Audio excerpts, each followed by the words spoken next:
محترم سامعین کرام، السلام علیکم ورحمۃ اللہ تعالی وبرکاتہ۔ الصلاۃ والسلام علیک یا رسول اللہ وعلی آلک واصحابک سیدی یا رسول اللہ صلی اللہ تعالی علیہ وسلم۔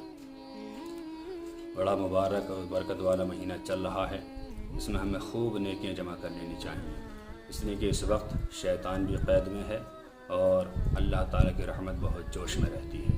حضرت ابو ہریرہ رضی اللہ تعالیٰ عنہ سے مروی ہے کہ حضور صلی اللہ تعالیٰ علیہ وسلم نے ارشاد فرمایا کہ یہ مہینہ آتا ہے رمضان کا تو اللہ تعالیٰ آسمان کے دروازے کھول دیتا ہے، اور ایک روایت میں آیا کہ رحمت کے دروازے کھول دیتا ہے اور جہنم کے دروازوں کو بند کر دیا جاتا ہے، اور سلسلۃ الشیطان اور شیاطینوں کو زنجیروں میں جکڑ دیا جاتا ہے۔ تو یہ مبارک مہینہ ہے جس میں شیطان بھی قید ہے اور ہمیں نیکی کرنے کا خوب موقع بھی ہے۔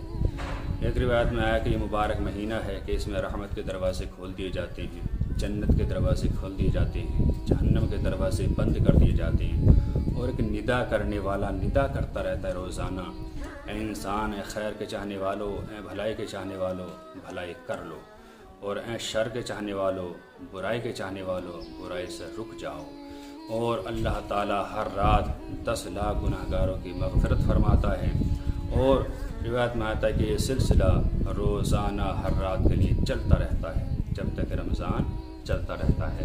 تو یہ مبارک مہینہ چل رہا ہے، اس میں شیطان قید ہے، جکڑ دیا گیا ہے، ہمیں بہکائے گا نہیں، ہمارے اندر وسوسے نہیں آئیں گے، پریشان نہیں کرے گا۔ اس وقت روزے رکھنے میں اور تلاوت کرنے میں اور ذکر و اذکار کرنے میں، نیکیاں کرنے میں بہت لطف آئے گا انشاءاللہ۔ آپ حضرات، اللہ تعالیٰ سے دعا کہ ہر مسلمان اس ماہ میں خوب نیکیاں کمائے، آمین۔ السلام علیکم ورحمۃ اللہ۔